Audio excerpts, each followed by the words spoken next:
Assalamualaikum warahmatullahi wabarakatuh. Waalaikumsalam warahmatullahi wabarakatuh. A'udzu billahi minasy syaithanir rajim.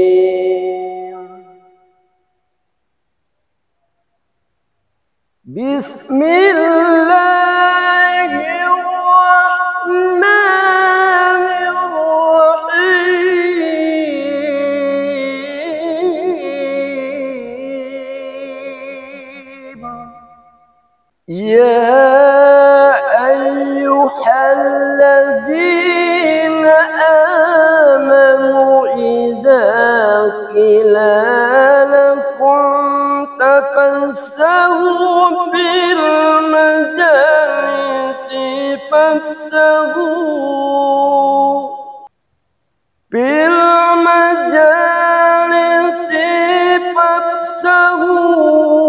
يفسح الله لكم وإذا قيل انصتوا فانصتوا يرفع الله الذين آمنوا منكم والذين أوتوا العلم درجات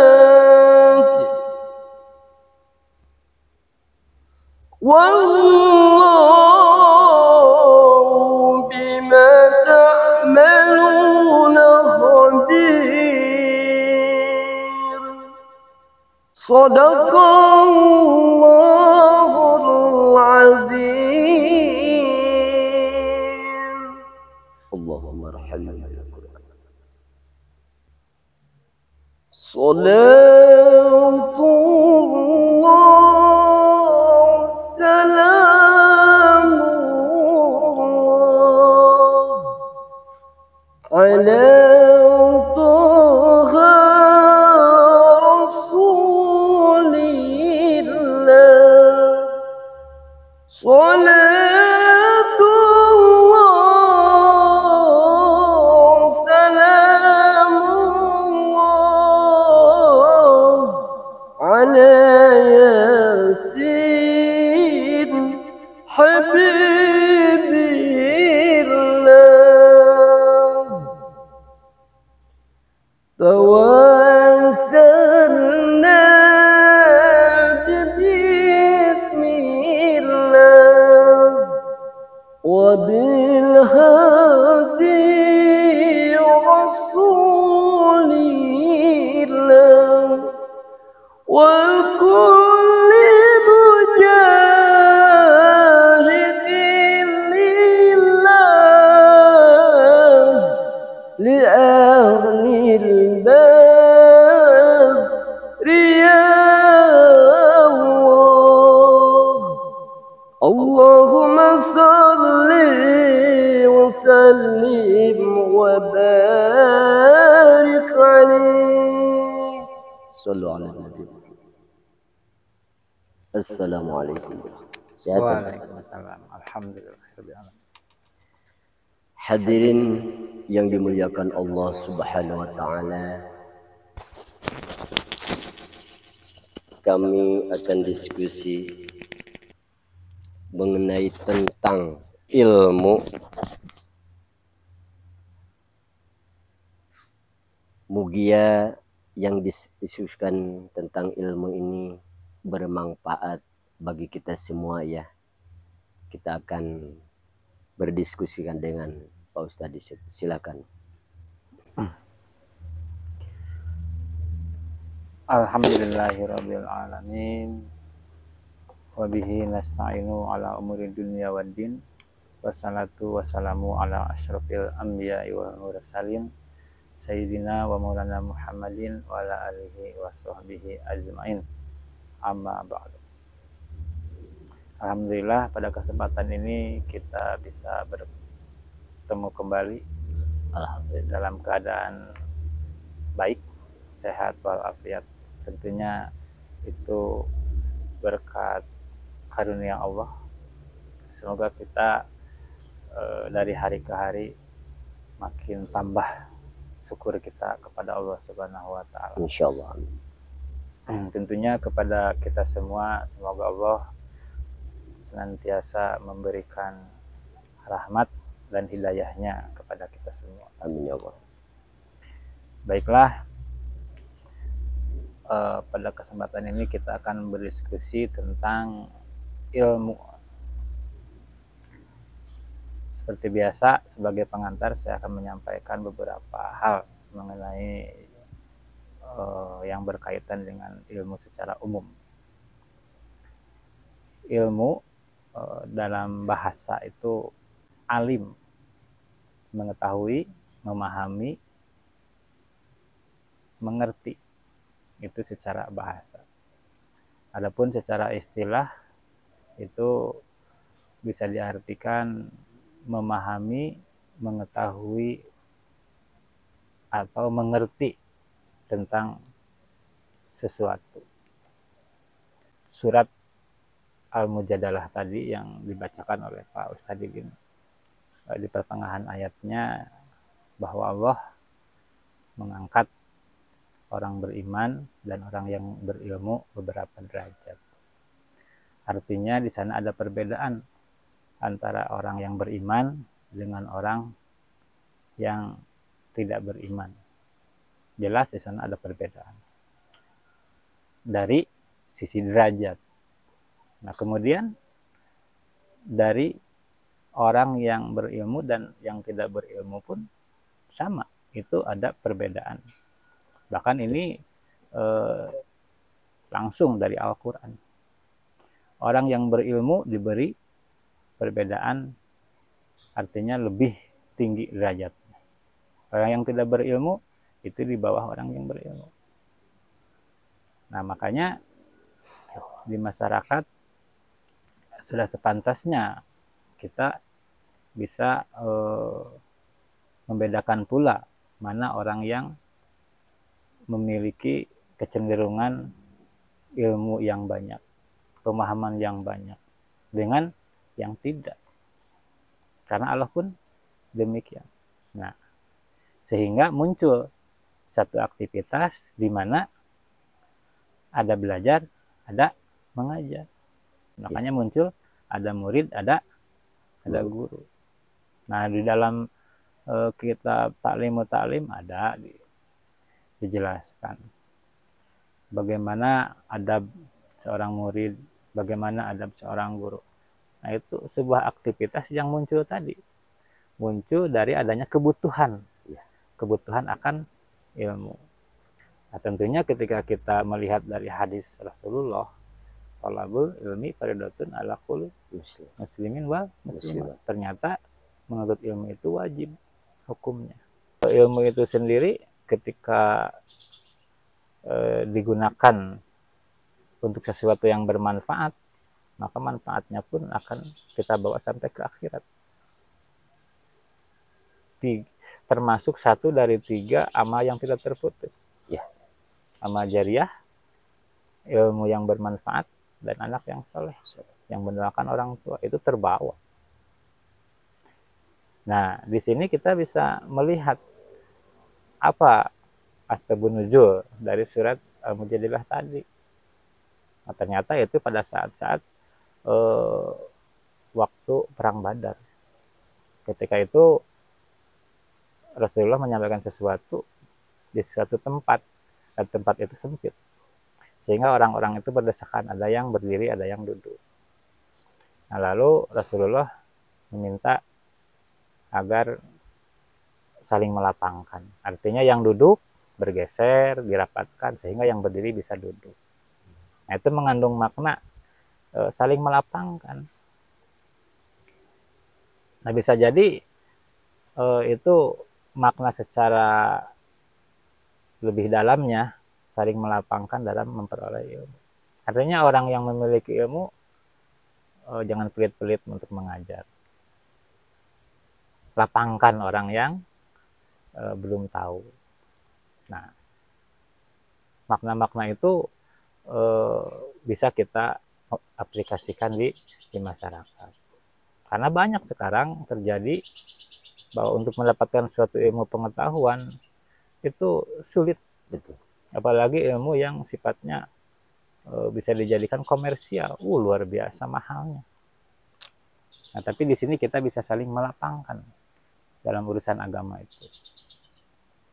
Yang tidak sekolah dilapangkan supaya bisa sekolah. Kita bisa melihat bahwa betapa berharganya suatu ilmu. Iya, berharga. Artinya kita hidup itu dengan ilmu sebetulnya. Istilah ilmu itu cahaya. Kita bayangkan kalau tidak ada cahaya. Kita bisa meraba-raba. Bahkan ketika hidup di dunia pun bisa diibaratkan kita sebagai orang buta. Hanya meraba-raba, tidak tahu sesuatu diraba-raba. Nah, tapi ketika kita tahu ilmunya, ada yang memberitahu ilmunya, terang benderang. Kenapa Nabi Adam diturunkan ke bumi sebagai khalifah? Di dalam surat Al-Baqarah dari ayat 31, 32, 33, 34-nya. Itu kenapa Nabi Adam dianggap menjadi khalifah? Nah, di saat itu kan para malaikat bertanya, "Ya Allah, kenapa dari kalangan manusia?" Nah, sehingga Allah menguji itu sebenarnya.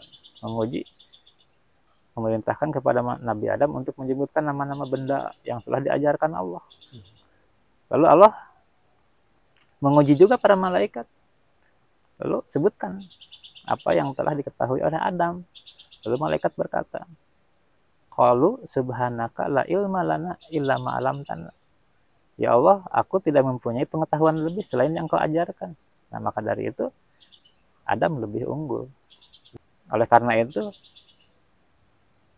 sujudlah. Wa izqulna lil malaikati sujudu li Adama fasajadu illa iblis. Iblis. Nah, kecuali iblis, maka sujudlah sebagai penghormatan kepada Adam. Nah, dari sisi keilmuan tadi. Nah, adapun yang tidak menerima siapa? Iblis. Iblis tidak menerima bahwa Adam lebih pintar. Aku diciptakan dari api. Sedangkan Adam diciptakan dari tanah.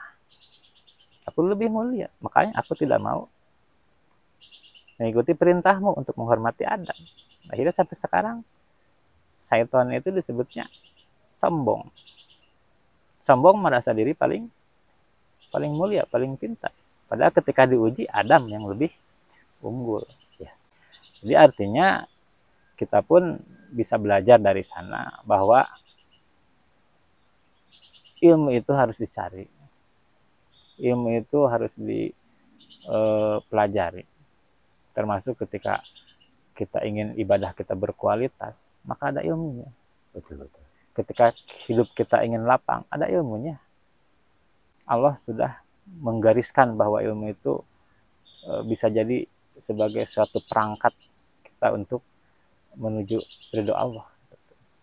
Orang yang beramal pun ketika tidak diiringi dengan ilmu, itu amalnya bisa jadi kurang berkualitas. Betul. Nah, setelah ilmunya kita pegang, baru kita bisa melangkah dengan amaliyah-amaliyah yang bersifat akhlak. Karena kita harus hati-hati, ada ilmu yang lebih tinggi, yaitu akhlak. Nah, akhlak itu adalah kesimpulan dari ilmu yang kita miliki menjadi suatu akhlak. Sehingga Rasulullah diutus innama bu'istu liutammima makarimal akhlak. Aku diutus untuk menyempurnakan akhlak, bukan menyempurnakan ilmu, menyempurnakan akhlak. Karena orang yang berilmu itu dari zaman dulu juga sudah banyak. Termasuk Nabi Musa dikenal dengan intelektualnya yang luar biasa. Sehingga diuji oleh Allah dengan hadirnya Nabi Khidir. Dan banyak ilmu-ilmu. Ya. Tapi ketika ilmu sudah ada, lalu Rasulullah datang menyempurnakan akhlak, maka luar biasa. Ilmu tidak hanya sebagai pengetahuan, tetapi sesuatu yang jauh lebih bermanfaat. Nah, barangkali itu sebagai pengantar. Insyaallah. Masalah ini ya hadirin di mana saja berada tentang masalah mengenai ilmu. Betul tadi yang diceritakan oleh Pak Ustadz Yusuf ya. Kita hari berhari pasti memiliki ilmu. Mau sadar, mau tidak sadar, tapi merasakannya. Kenapa? Karena kita contoh hal mau bekerja ya, ini kalangan masyarakat. Ini kita berbicara kalangan masyarakat. Ketika seorang perempuan mau memasak contoh makanan buat suaminya atau buat anaknya, misalkan contoh memasak sop ya, ini kita lari ke makanan ya, biar lebih pahamnya intinya. Kalau misalkan hadirin semuanya tidak mempunyai ilmu, maka itu belinya aja sop tapi cuman dilihatin. Tapi ketika mempunyai ilmu, oh cara masak sop seperti begini, harus enaknya harus seperti begini, gitu kan tadi. Makanya yang tadi dibicarakan ya, masalah ilmu tentang agama, masalah ilmu tentang jualan, masalah ilmu tentang apapun, betul yang tadi diceritakan. Ya kita harus sadar juga di sana ya, masalah tentang ilmu. Ternyata ilmu itu dari kegelapan jadi terang benerang gitu ya. Ya betul. Ya betul. Al ilmu nurun, ilmu itu cahaya. Cahaya betul. Cahaya yang dapat menerangi ya kegelapan. Seorang istri yang pandai memasak itu bisa jauh lebih membuat suami senang. Betul. Nah itu seorang profesi saja, misalkan Pak Tadidin dari mie ayam sendiri, itu kan ada ilmunya. Betul. Nah kalau bayangkan kita jualan ngarang, bumbunya ngarang, terus rempah-rempahnya ngarang, bahannya ngarang, kita olah sendiri, ya bisa bayangkan. Syukur-syukur kalau enak. Kalau nggak enak, iya betul. Kan yang rugi, iya. Dua-duanya. Betul. Yang beli kapok, yang jualan nanti tidak ada yang beli lagi. Iya. Nah jadi dari ilmu itu sendiri kan bisa menjadi tolak ukur juga, gitu. Seseorang itu bahagia atau tidak. Iya. Karena bisa jadi ketika kita tidak bahagia, mungkin kita belum menemukan ilmu bahagia itu apa. Betul. Kalau dagang siapa yang menginginkan dunia, maka harus dengan ilmu. Barang siapa yang menginginkan akhirat, maka harus dengan ilmu. Barang siapa yang menginginkan kedua-duanya, maka harus dengan ilmu. Berarti posisi ilmu di sana itu sebagai kunci. Betul. Kunci untuk mendapatkan dunia dan akhirat. Nah, kita harus belajar itu. Bagaimana kunci untuk menghilangkan rasa cemas. Bagaimana kunci untuk menghilangkan rasa gelisah, rasa takut. Kuncinya ada, ilmunya ada. Di mana kita bisa mencari itu? Carilah buku. Buku apa? Ya buku yang berkaitan dengan yang kita cari. Siapa yang menulis buku ini? Kadang kita lihat baca bukunya, tapi siapa yang menulis buku ini? Ternyata buku itu ditulis oleh para ulama. Betul. Para ulama artinya orang alim, orang yang berilmu. Betul. Al ulama warasatul anbiya. Ulama itu pewaris para nabi. Nah, kita butuh ilmunya, tapi ke ulamanya nggak butuh. Kan gimana ceritanya? Iya. Nah, seperti itu. Iya. Yang itu yang disebutkan tadi ya, masalah berkaitan tentang ilmu dengan akhlak.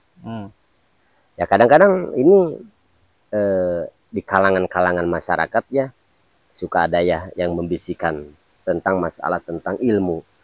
Sesuatu contoh di bidang guru, contoh di bidang ulama. Ulama itu sudah pasti punya ilmu.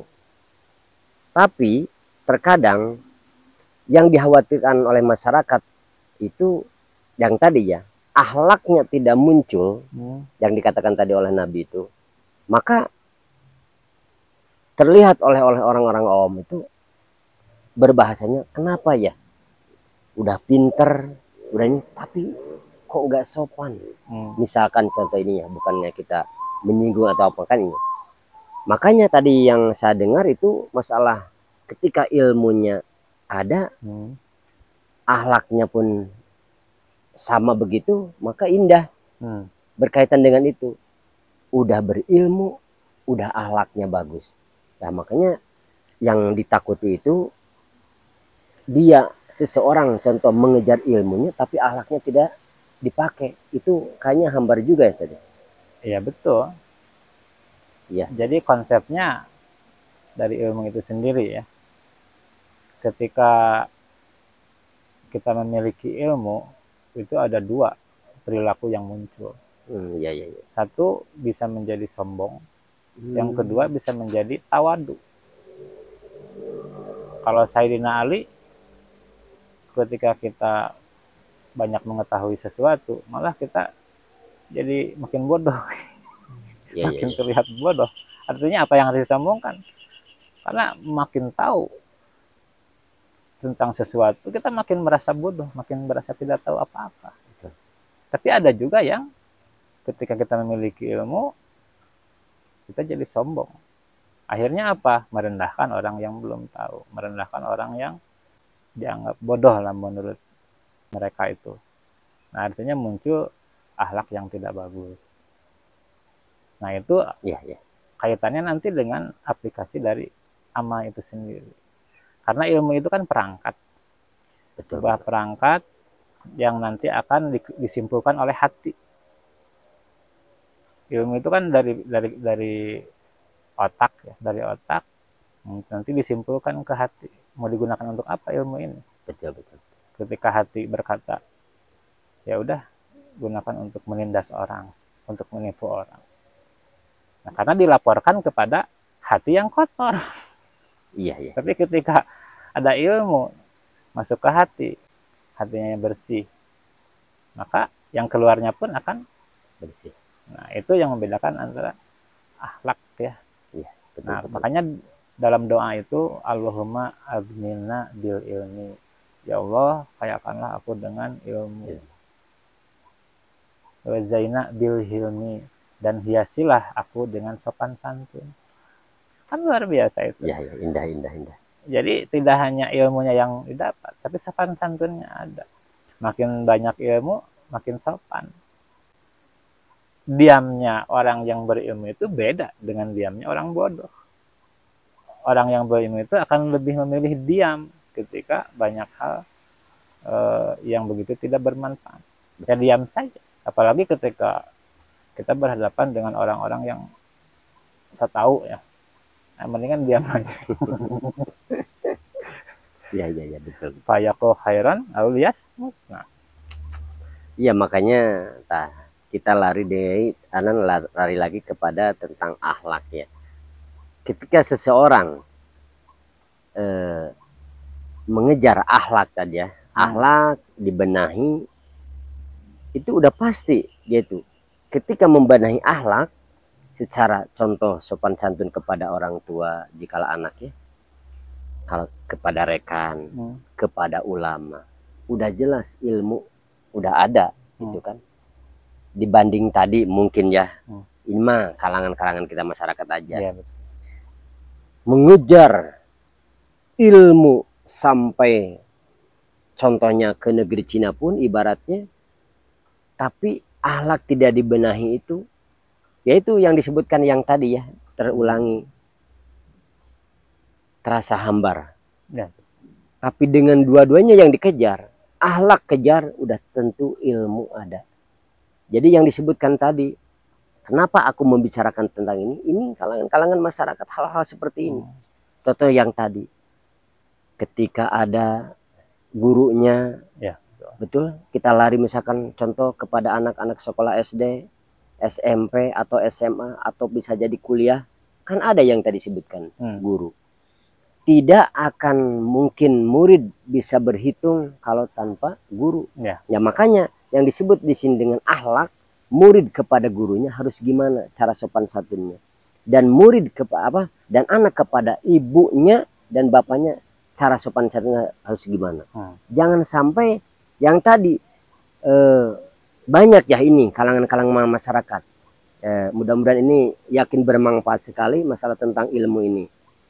Ketika anaknya ya kepada rekannya mungkin bisa jadi kepada guru, kepada ustadz menghargainya luar biasa, tapi kepada orang tuanya itu mengabaikannya. Kadang-kadang melihat di perjalanannya tidak mau ucap salam. Merasa apa? Karena mungkin bisa merasa gengsi. Padahal ini sangat berbahaya sekali ya. Ini masalah tentang akhlak anak kepada orang tuanya. Harusnya sopan santun dulu kepada ibu bapaknya, barulah mungkin kepada orang lain, gitu kan? Ya. Jadi akhlak itu muncul dari dua sumber. Betul. Satu muncul dari ilmu. Dari ilmu, setelah diproses muncul menjadi satu akhlak. Atau yang kedua muncul dari kebersihan hati. Artinya orang yang tidak begitu banyak tahu sesuatu hal, tapi dia bisa begitu berakhlak bagus. Nah, bisa jadi itu karena hatinya bersih. Sekalipun dia tidak begitu banyak tahu tentang ilmu-ilmu lain, nah biasa-biasa lah orang. Tapi karena hatinya bersih, ya dia sopan juga. Akhlaknya bagus, dipakai gitu. Betul. Tapi ada orang yang berilmu tinggi, justru karena sering memakai logika, akhirnya menghormati orang pun dengan logika. Insya Allah. Sehingga ketika kita bertemu dengan orang tua, logikanya bermain. Ini orang tua layak dihormati atau tidak? Innalillah. Iya betul. Padahal Sayyidina Ali sendiri ketika mau pergi ke masjid, di depan ada orang yang bukan muslim ya, orang tua yang jalannya pelan, Sayyidina Ali tidak berani melangkahi. Betul.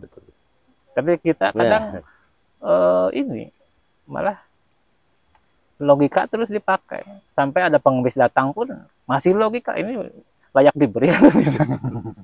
Iya. Nah, berarti larinya itu kesombongan juga ya? Iya. Insya Allah. Jadi Rasulullah itu mengajarkan akhlak. Ilmu itu sudah ada. Betul. Tapi akhlak kan, artinya mengindahkan ilmu yang sudah ada itu diindahkan dengan akhlak. Kalau larinya mungkin ilmu dilogikakan ke makanan, itu ibaratnya akhlak itu nasinya ya, ilmu itu ya lauk-lauk pauknya.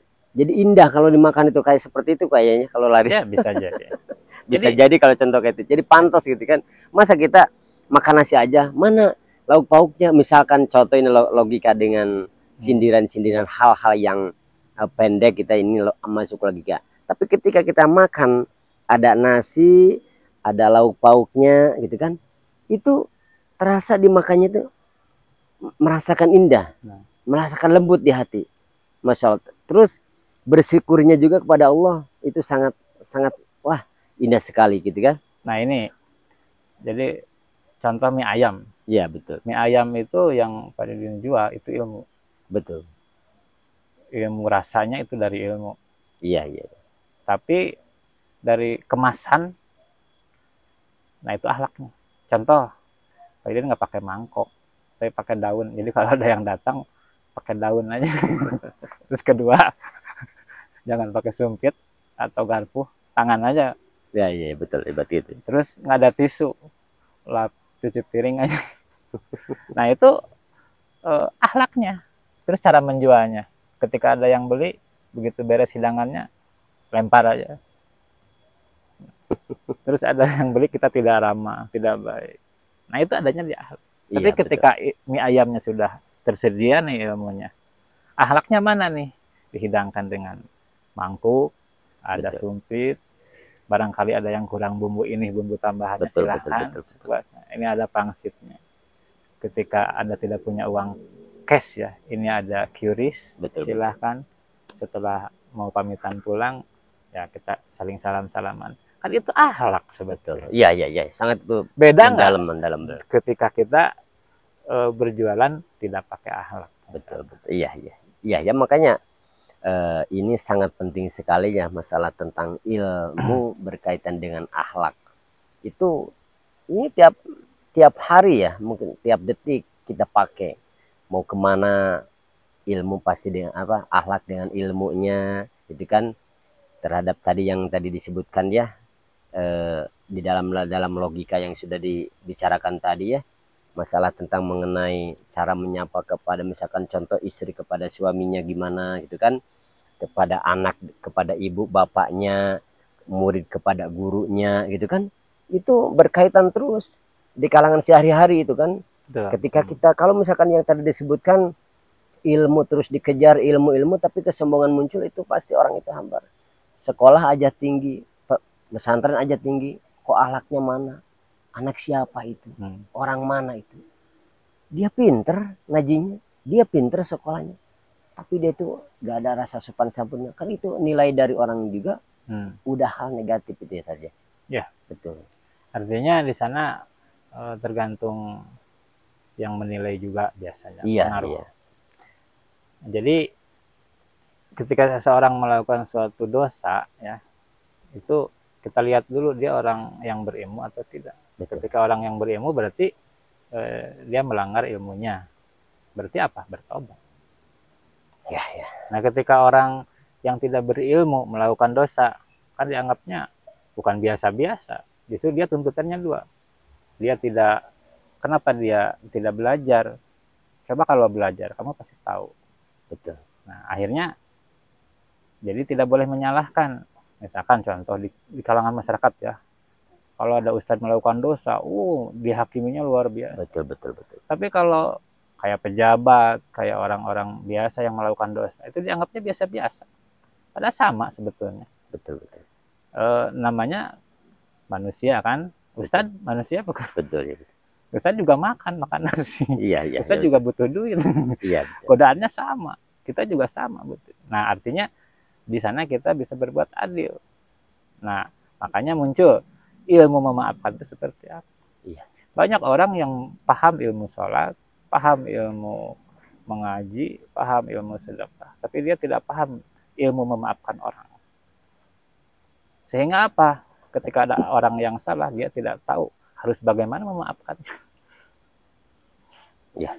Nah, itu gambaran dari dunia keilmuan itu sendiri. Iya, iya, iya. Ada orang yang menggunakan ilmunya di jalan yang sesat, ada. Contoh misalkan para pencuri, ya. Baik pencuri langsung atau tidak langsung. Terus ada yang digunakan untuk ilmu-ilmu keburukan lainnya. Tapi ada juga yang digunakan untuk kebaikan-kebaikan. Nah, di sini kita bisa lihat bahwa ilmu itu ibarat senjata. Ketika kita punya ilmu nih, senjatanya ini mau digunakan untuk apa? Ya, ya. Terus cara merawat senjata itu seperti apa? Ya, ya, betul. Makanya ada sindiran-sindiran ya dalam kata-kata mutiara Islam itu, ilmu diamalin kasajari bila samarin. Ilmu yang tidak diamalkan itu bagai pohon tanpa buah. Innalillah. Jadi berpohon tapi tidak buah. Pohonnya ada tapi tidak memberi manfaat kepada orang lain. Ya, ya, ya. Makanya sebaik-baik orang yang memiliki ilmu itu ya ilmu yang tafaubi, ilmu yang memiliki manfaat. Tidak hanya bermanfaat di dunia, tapi menjadi amal jariah nanti untuk hamba itu kelak nanti dibawa ke akhirat. Iya, iya, ya. Yang bahasa 3 perkara itu ya, yang termasuk ke dalam kategori sedekah jariah, ilmu jariah, itu kan apa intinya bermanfaat banget, itu seperti hal itu ya, yang di kalangan Masya Allah. Bermanfaat. Iya, makanya tadi ini sangat menarik sekali ya, masalah tentang ilmu berkaitan dengan akhlak itu sangat itu kan. Ya, yang namanya terus menerus kita berulang-ulang, makanya ya hadirin di mana saja berada, ketika kita ingin melakukan sesuatu yang kita tuju, hadirin itu udah memastikan ilmunya bisa enggak. Kalau misalkan tidak bisa, tapi ingin bisa, ya cari guru ya, cari guru terdekat. Bisa jadi kalau zaman sekarang ini les, gitu kan. Kalau di anak-anak itu tidak paham nih tentang contoh di bidang matematika. Kalau misalkan contoh terbatasnya ya kalau di misalkan kita logikanya ngambil ke sekolah SD, kan itu terbatas ya tadi ya. Guru itu menerangkan hanya terbatas. Atau misalkan anaknya pingin lebih pintar lagi, pingin lebih belajar lagi, ya itu mungkin ada niat. Betul. Ibunya itu dan bapaknya itu, cobalah leskan ini anak kita kepada orang itu. Misalkan contoh lokasinya agak jauh, kan bisa jadi mungkin pakai motor ya, pakai kendaraannya pribadi. Dan itu udah berpikir orang tuanya, anak aku ini harus bisa contoh di bidang matematika. Soalnya gimana? Kalau misalkan kita sebagai ibu, bapaknya hanya bisa menerangkan hal itu. Kenapa? Karena kita mungkin sudah jarang-jarang juga ya belajar. Tapi ada khusus mungkin yang tadi sebutkan les matematika atau les apa gitu kan. Pasti itu tujuannya kan sampai ke sana. Akhirnya anaknya itu ketika kita sudah mengorbankan tenaga ya, misalkan kita mundar-mandirnya, itu kan pasti buahnya itu terambil oleh anaknya. Itu ya yang disebutkan itu. Makanya nanti di akhirat itu ya ada digambarkan bahwa orang yang berilmu itu dengan orang yang dermawan itu saling mempersilahkan. Betul. Kata orang yang berilmu, hai orang dermawan, engkau di depan, paling depan, karena engkau dulu yang membiayai aku mencari ilmu. Iya. Kata orang dermawan, ya kamu lebih pantas di depan, karena tanpa orang yang berilmu kita akan rugi gitu. Akhirnya itu digambarkan bahwa betapa eratnya antara seorang dermawan dengan orang penuntut ilmu. Iya. Orang dermawan dia tidak bisa mengajar langsung, tapi dia punya kemampuan keuangan, punya kemampuan harta, bisa digunakan untuk membiayai proses menuntut ilmu. Iya, betul. Nah, setelah menuntut ilmu berhasil, dia akan bisa jadi nanti sukses dan akan menjadi seorang dermawan. Insya Allah ya. Nah, makanya di sana tuh tanpa orang-orang dermawan, mungkin orang-orang berilmu pun akan kesulitan mendapatkan ilmu-ilmu dengan mudah. Dan tanpa orang yang berilmu pun tidak akan banyak kita temui orang-orang dermawan. Karena orang dermawan pun dia paham makna-makna kedermawanan dari orang yang berilmu. Jadi sama-sama ya berkaitannya, Masya Allah. Jadi saling support kalau dikatakan ini. Jadi kita bisa ambil posisi nih. Kita mau jadi guru atau mau jadi dermawan. Kalau kita nggak bisa mengajarkan, ya minimal kita bisa menyisihkan sebagian harta kita untuk mendukung proses ilmu itu sendiri. Iya. Nah, kalau kita tidak bisa dua-duanya, ya kan, ya minimal kita belajar. Betul. Minimal kita belajar. Tidak ada yang tidak mungkin ya kalau sudah belajar. Itu kan belajar itu bentuk dengan ikhtiar.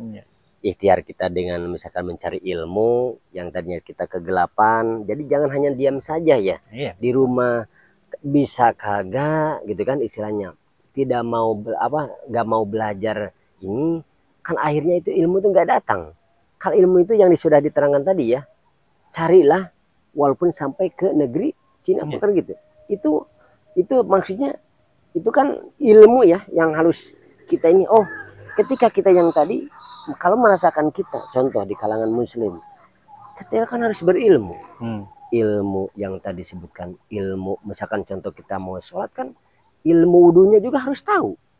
Jangan sampai lihat orang, oh cara membasuh tangan itu orang itu kayak gitu, oh mukanya kayak gitu, oh kakinya kayak gitu, oh kepalanya gitu.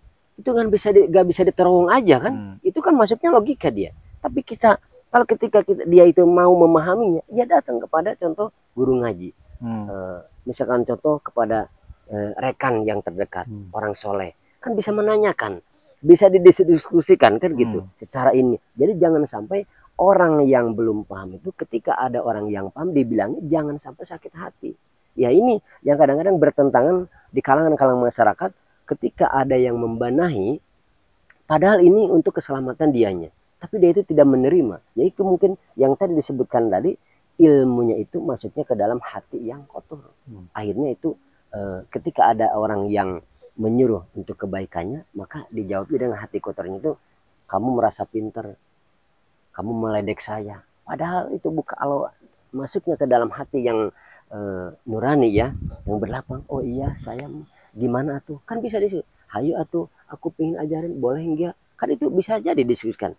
Akhirnya yang tadi yang punya ilmu, boleh, saya juga bukan bisa mengatakan dia itu tawadunya ya, mohon maaf saya juga bukan orang pinter, kan gitu. Kalau kata orang-orang yang dermawan itu ya, seperti memiliki ilmu yang tadi itu yang disebutkan rendah hati, padahal dia tahu, iya boleh aja asal kamu gini-gini kan gitu, yuk di rumah aku, tapi mohon maaf saya juga sebetulnya belum paham banget, padahal dia tuh udah paham.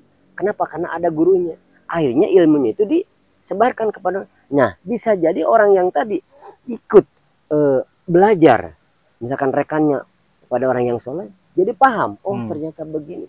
Bisa jadi yang belajar tadi kan, mungkin kalau misalkan dianya udah punya anak istri, bisa jadi kepada anak.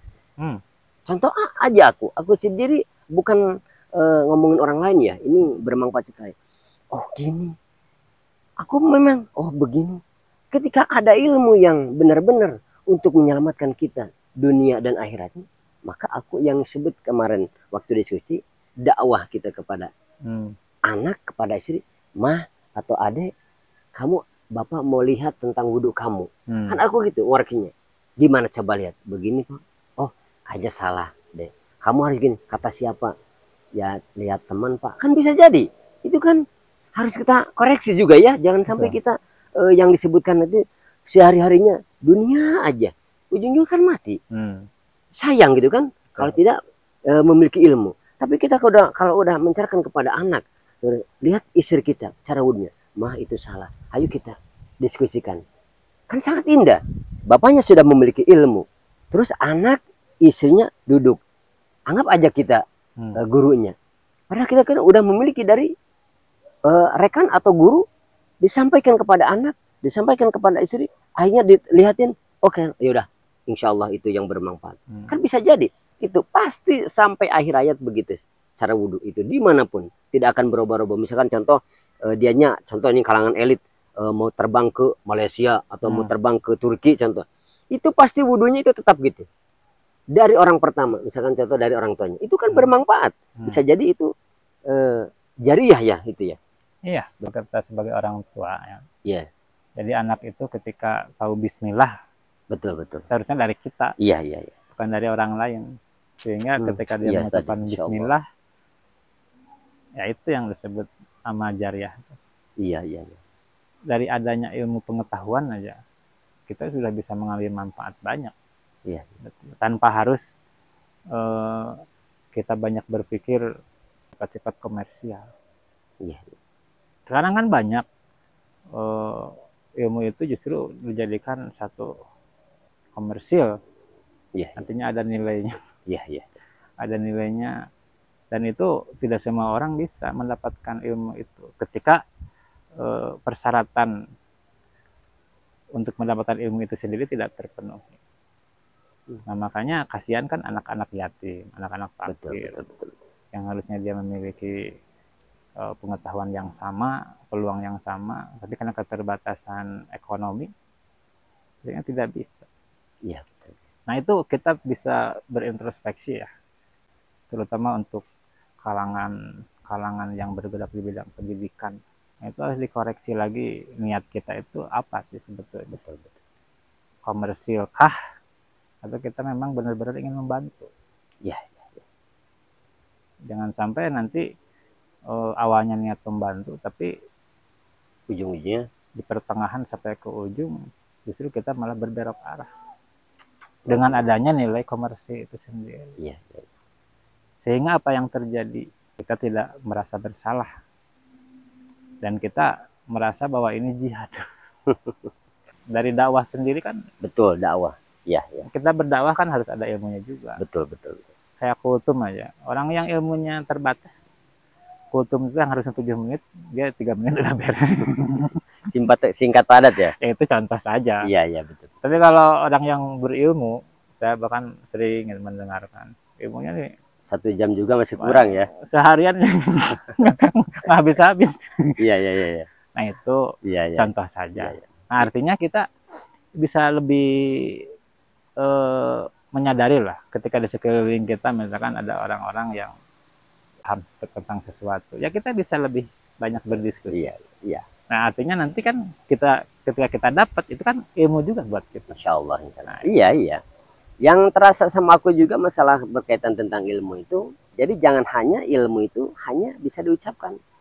Nah, contoh aku aja ya orang nih, mudah-mudahan ini jangan sampai kesinggung atau apapun ya. Kita merasakan, boleh katakanlah aku dulu murid, sekarang aku jadi guru, contoh kepada anak-anak ya yang dengan saudara-saudara saya gitu kan, tidak bisa memasak bubur atau mie ayam. Nah, aku tidak bisa membicarakan aja dengan praktek.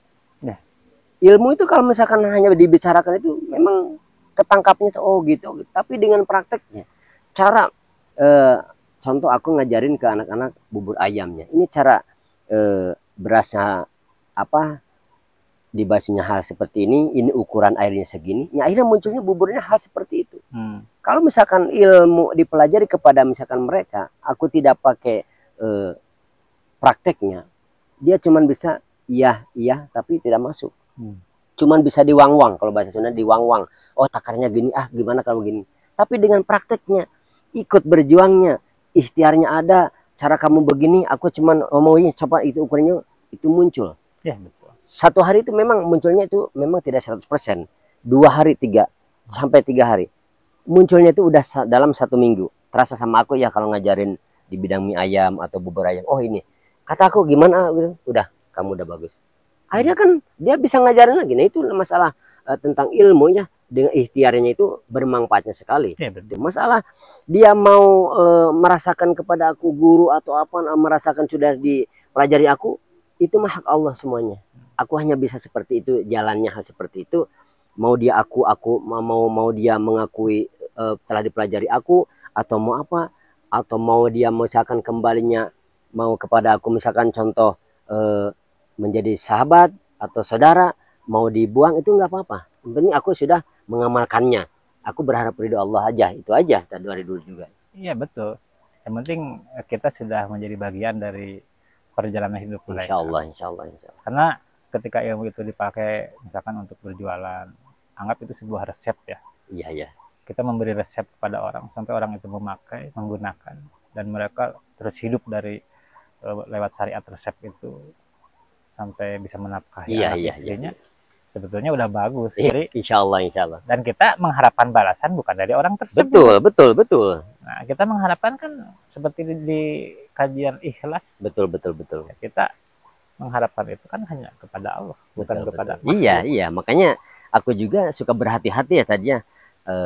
Mau kamu mengakui saya guru atau saudara atau apa, silahkan. Aku mau gak butuh kamu. Yang penting kamu bisa menafkahi kepada anak istri kamu juga. Saya udah bersyukur. Saya tidak ikut istilahnya sirik atau apapun. Kamu mau ngaku waktu saya dulu mengajarkan atau tidaknya terserah. Kamu misalkan mau seperti kamu sombongnya itu, aku tidak mengajarkan sombongnya itu.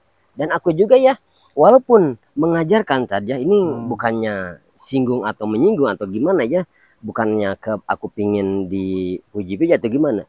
Aku memberikan ilmu ya untuk yang tadi dikaji, ilmu makanan, ilmu cara dagangnya, dan aku juga mengajarkan tentang akhlaknya.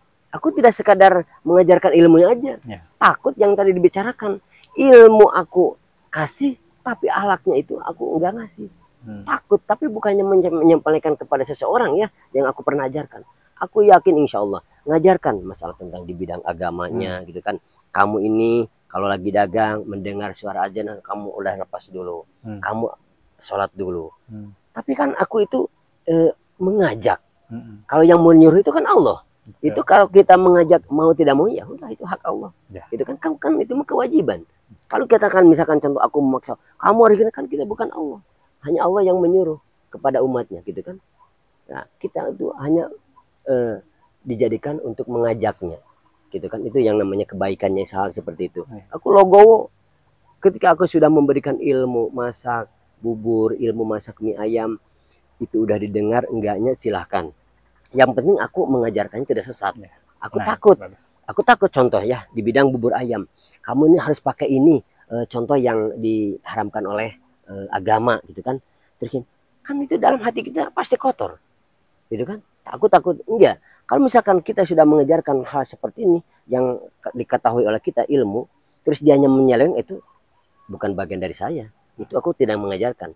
Nah itu makanya yang itu ya yang tadi disebutkan, sayang sekali orang yang terus dikejar ilmu ketika gurunya mempositifkan ilmunya ilmunya dari nol sampai akhir, ketika diselewengkan itu kan mungkin itu tidak ada dosa ya kepada gurunya, itu tidak ada ya. Ya tidak ada. Iya, ya. Artinya seperti inilah. Jadi kita tuh memang harus tahu berterima kasih sebetulnya. Betul, betul. Kita harus ingat sebetulnya yang mengajarkan kita waktu SD siapa, SMP Betul, iya, siapa. iya. Jangan sampai kita misalkan sukses hari ini tuh karena keringat kita. Betul, betul. Ya. Ada campur tangan orang lain yang ikut membantu sampai kita ini menjadi sukses. Betul, betul. Nah, makanya tadi ya, ilmu itu kan satu paket. Iya, iya. Antara teori dan praktek itu satu kesatuan. Jangan mengklaim kita punya ilmu kalau kita hanya menguasai satu bidang saja. Iya, iya. Misalkan kita hanya pandai berteori saja, tapi prakteknya nggak bisa. Nah, itu belum. Iya, iya.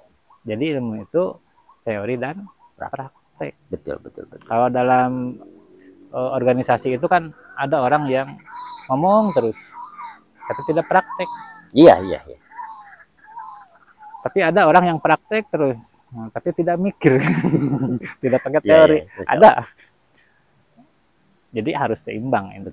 Termasuk tadi Pak Ustadz ini bisa, kalau dilihat dari sisi ekonomi itu bisa resep itu dijual dan Betul. mahal harganya. Betul, betul, betul. Contoh misalkan kayak pola aja, kayak pola pakaian ya. Iya, iya. Itu satu pola itu harganya berapa? Betul, betul. Untuk bisa diproduksi lebih banyak. Iya, iya. Ya kan resep. Tapi sekarang kan kita lebih banyak menemukan ya orang-orang baik yang mau mengajarkan. Iya, iya, iya. Dan kita anggap itu tidak berkualitas. Karena apa? Karena gratis. Jadi persepsi kita itu ketika kita bayar mahal untuk mempelajari sesuatu, nah ilmunya itu mahal. Contoh adik saya kan mengajar suatu metode membaca Al-Quran. Betul, betul. Nah kalau di luar itu ada biaya operasional itu besar. Tapi ketika di masyarakat itu diajarkan dan tidak ada biaya, masyarakat pun biasa-biasa misalkan. Karena itu dianggapnya murah. Nah, itu hanya contoh dari kebanyakan sebetulnya. Iya, iya. Yang tidak disadari oleh masyarakat. Ketika kita ingin cepat pintar, kita tuh harus lihat apa yang kita dapat ilmu itu. Dimanapun, termasuk di tong sampah sekalipun, ketika ada bacaan, baca. Ya. Ketika kita beli gorengan ya, bungkus gorengan ini kan ada yang buku bekas, betul, betul. Itu baca. Saya dulu pernah ada pengalaman ibunya teman saya, betul. Membacanya luar biasa. Semua buku yang ada di lemari itu udah habis dibaca. Sampai habis simpen. Kalau ada lagi buku, simpen. Buku apa aja tuh. Nah itu bagian dari proses menuntut ilmu. Nah jadi kita bertanya lagi kepada diri kita sendiri, apakah kita sudah menunaikan kewajiban-kewajiban yang diperintahkan oleh Allah itu untuk menuntut ilmu, atau kita sudah tidak mau belajar lagi karena sudah merasa pintar, atau kita sudah merasa cukup. Nah itu bisa dijawab oleh diri kita masing-masing. Tapi harapannya dengan adanya ilmu itu sendiri, mudah-mudahan dari waktu ke waktu kita bisa lebih paham. Insya Allah. Tidak hanya tahu, tapi kita paham. Tidak hanya mengerti, tapi juga kita bisa melaksanakan. Dan yang lebih penting lagi, seberapa manfaat kita bisa memberi kemudahan kepada orang-orang, kepada generasi kita yang memang mereka lagi berjuang untuk menuntut ilmu. Dan sejauh mana kepedulian kita terhadap ilmu itu sendiri. Apakah kita termasuk orang yang mendukung adanya kegiatan menuntut ilmu, atau kita termasuk orang yang ngebutuh terhadap ilmu. Ya. Nah, itu kita sendiri yang bisa menjawabnya. Dan diskusi ini sebetulnya kita membantu sedikitnya ya pencerahan terhadap ilmu itu sendiri. Insya Allah. Terutama untuk kita. Iya, betul-betul. Nah, ke depannya hari ini dan besok kita pun belajar lagi. Betul. Karena kita lagi diskusi ya. Iya, kita belajar lagi. Iya. Iya. Jadi untuk sekarang cukup ya. Insya Allah. Nah, hadirin di mana saja berada, inilah diskusi ya yang tadi dari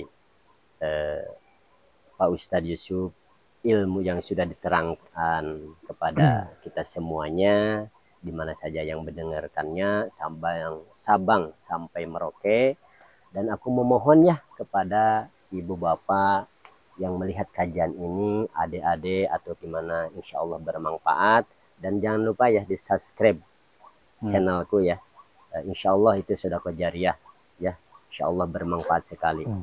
Mudah-mudahan apa yang kami diskusikan tentang ilmu.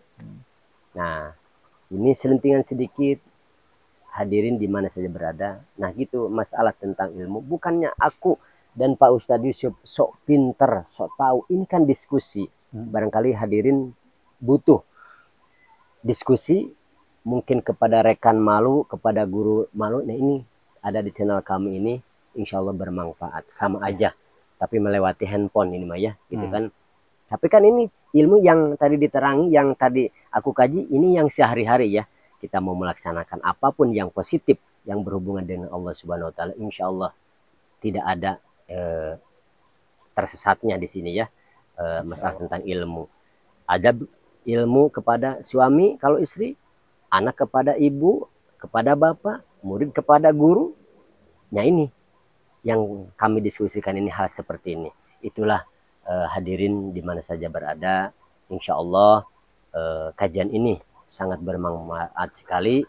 Mudah-mudahan hadirin semuanya sehat-sehat selalu, dimudahkan urusannya sama Allah SWT, dijauhkan ya. Aku mendoakan selalu penyakit yang tidak diinginkan, dan dimudahkan segala ekonomi apa yang kita inginkan, Allah mudahkan.